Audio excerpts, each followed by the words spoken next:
Canada used to be the place that everyone wanted to move to, but now more and more Canadians are toying with the idea of leaving. We had over 120,000 people leave just last year.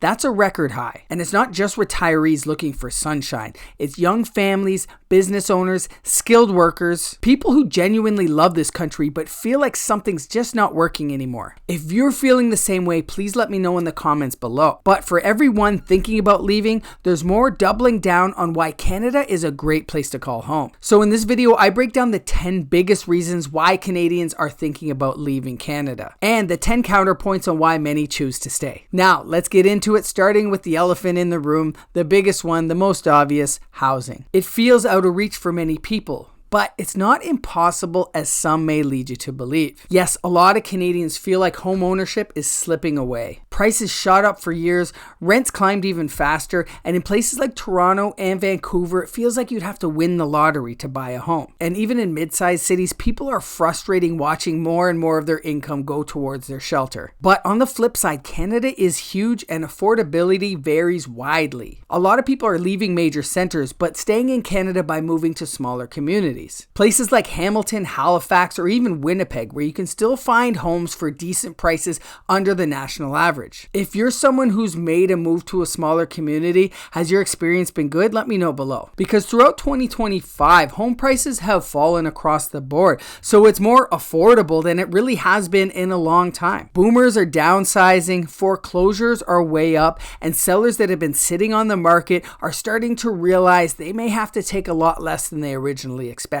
This all spells opportunity for buyers. So yes, housing is tough, but if you're willing to be a little flexible on location and willing to put in a bit of work and put in a few offers, there still is opportunity out there. And number 2 that goes hand in hand with housing is the cost of living. Groceries, gas, childcare, insurance, everything feels more expensive. And for a lot of Canadians, it's simply feeling overwhelming. I get it, I feel it too, but it's not exclusively a Canadian problem. Costs have gone up everywhere. Inflation, the devaluation of the dollar, these things have made it feel like prices skyrocketed when in reality your dollar just doesn't go as far as it used to. Almost every developed country has dealt with inflation, rising rents, elevated interest rates, higher grocery bills, and overall strained household budgets. Countries like the US, the UK, Australia, Germany, Japan have all felt the same thing. In fact, the UK and other parts of Europe had higher inflation than Canada. Australia and New Zealand had steeper rent increases. The US actually saw faster home growth in 2021 and 2022 than Canada did. So yes, Canadians feel squeezed, but like I said, it's not a uniquely Canadian problem. So is going somewhere else the answer? Because Canada's cost of living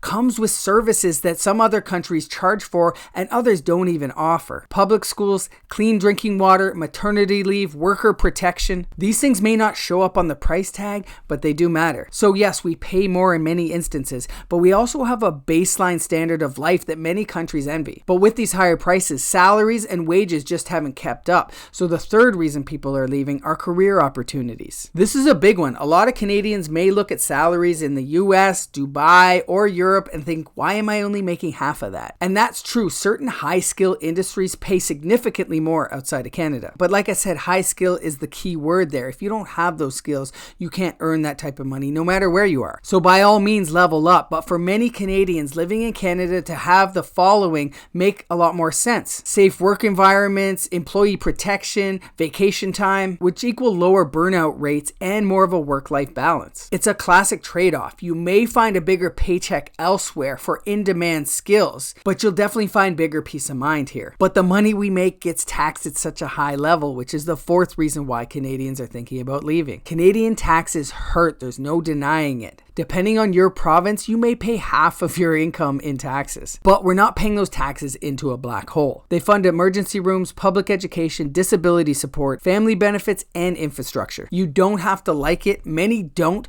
but the what you get back part of the conversation is a reason why a lot of people choose to stay. And if you're an entrepreneur or business owner, you can incorporate and pay a much lower tax rate. But what about the weather? Many people who don't live in Canada think we all still live in igloos. And for many areas of Canada, the winter is a real thing, but we also get the balance of a true 4-season living. I get it, winter can be brutal in certain areas, and if you want to go be a beach bum, by all means. But for others, Canada's seasons are exactly what makes it so special. Summer patios, fall colors, winter sports, lakes, cabins, we get it all. We don't have perfect weather, but again, it's what makes us uniquely Canadian. And a lot of people wouldn't trade it for the world. Now, another one that people probably have a lot of opinions on is healthcare. It can be a major frustration. I hear a lot of people say that they struggle to find a family doctor, but when I moved from Toronto to Hamilton, I was able to find one pretty easily. You may find yourself on a waiting list for a specialist, but that's probably because what you have is not that serious, and that's a good thing. Now, there are outliers, I'm sure, but when my wife was diagnosed with cancer earlier in the year,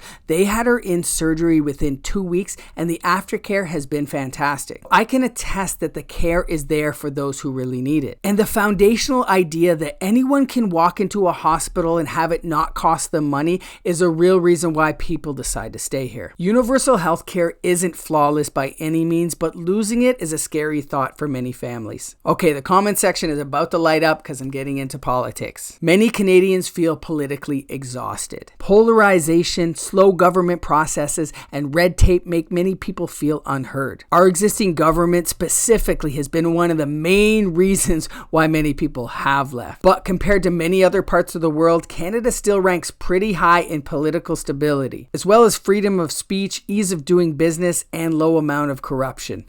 I know.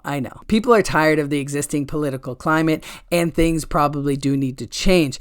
But the beauty of this system is that we have the ability to make that change, something that many other countries cannot say. But what about the rise in crime and the degrading feeling of safety? Many Canadians are noticing more break-ins, car thefts, open drug use, and just overall mental health crises. Urban centers in particular feel much different than they did maybe 10 years ago. But if you zoom out, Canada still remains one of the safest countries in the world. Our violent crime rates, even with recent increases, are still much lower than many desirable destinations. And then there's the element of the internet and social media, making it so we can see every little thing that happens, which increases the feeling that we're seeing that much more of it. And I'm not saying that we're not, but it is an unfortunate byproduct of globalization. Again, safety is one of the reasons people cite for the reason to stay and move to Canada. Speaking of moving to Canada, immigration is a major issue.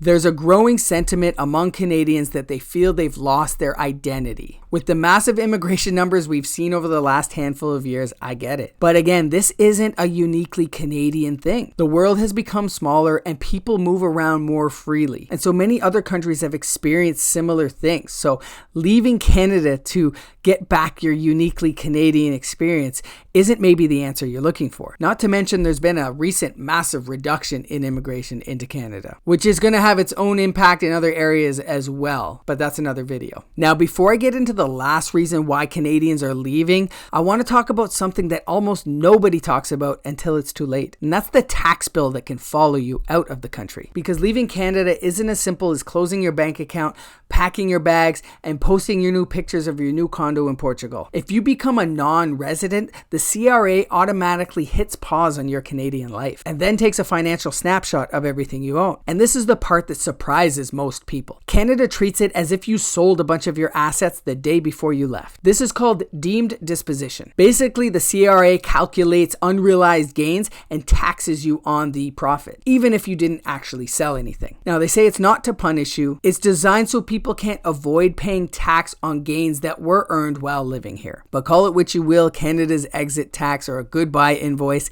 it hurts. But if you are leaving, retirement is often one of those reasons. Retirees look at places like Portugal or Mexico, and their OAS and their CPP stretch a lot further. They used to love Florida, as we all know, but that's changed recently. These places can offer cheaper groceries, warmer weather, and a slower pace of life. I get it, it's appealing. But many decide to stay because their family, their doctors, and their benefits are here. It's not always about the money, sometimes it's about the comfort and familiarity of home. At the end of the day, most Canadians aren't leaving because they hate Canada. Canada. They're leaving because maybe they feel stuck or they feel that it's not the Canada that they once knew. But things change. And I know many return afterwards realizing the grass isn't actually greener. Because every country has its problems, so millions of Canadians are deciding to stay. Because Canada offers stability, safety, and opportunity that's hard to find in one place. So have you thought about leaving but have decided to stay? Let me know your reasons below. And if you have left, let me know your experience below as well, and we'll continue the conversation there.